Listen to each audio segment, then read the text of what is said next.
conversation with the Crown Prince of Kuwait. During both the conversations, the Prime Minister expressed concern at the attacks in the respective countries and discussed the welfare and security of the Indian community residing there.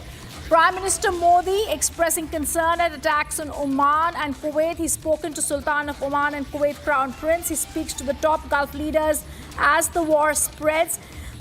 We've seen earlier also the Prime Minister has spoken yesterday, in fact, also, where he spoke to the other leaders in the Gulf countries expressing his, yesterday, in fact, he'd spoken his fifth call in West Asia, where he spoke earlier to leaders of the UAE, Saudi, Israel, Oman, Jordan. Leaders had been spoken to you. I believe today is the 7th round of calls that the Prime Minister has had with leaders in West Asia.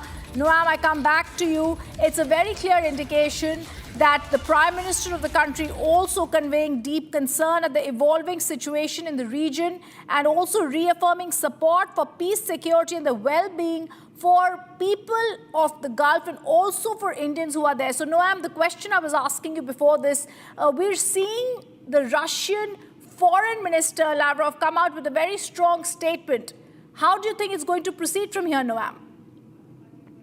I will address what Lavrov said first, and then what you said about Prime Minister Modi.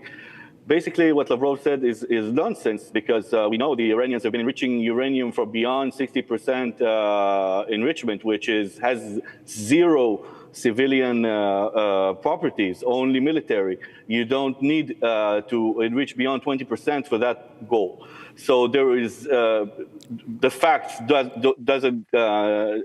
doesn't work with the statement of Iran. They can say they're doing it for civilian reasons, but the facts of what they're actually doing with the levels of enrichment and the amounts are completely different. They're only military goal oriented. There is no other reason to do that, and we already exposed Israeli intelligence already exposed in the past. Basically, with an amazing operation, taking all the Iranian nuclear archive out of Iran, exposing it to the world several years ago, when it was that included the time during the JCPOA, the nuclear deal with the Obama administration.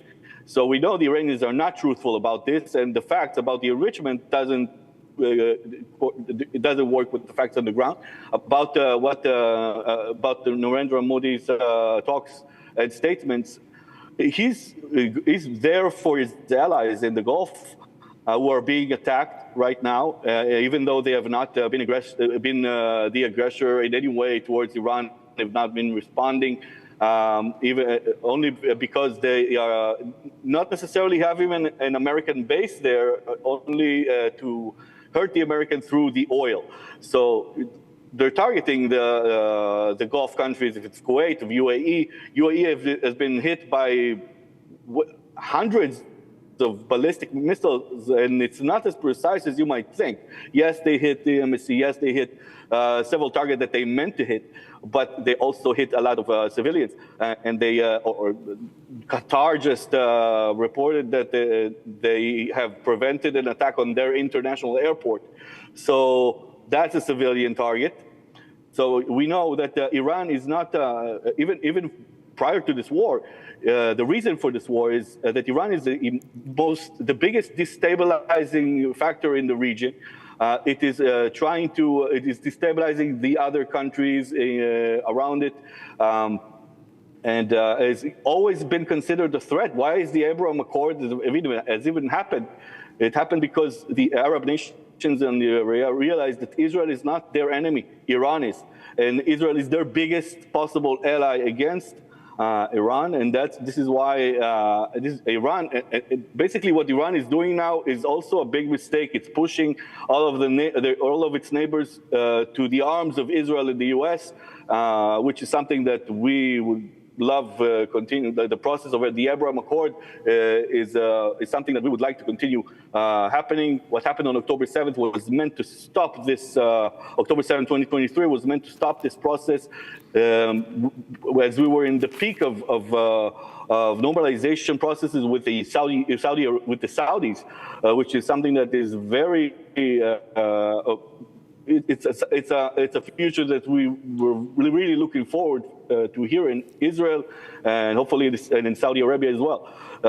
So of course, Modi wants to be the call for peace and security, but the best solution for peace and security in the region is toppling this government, because the Iranian people are not this government. They're not this regime. The 90 million Iranians are not, the vast majority of them are not supporters of this regime, and there is no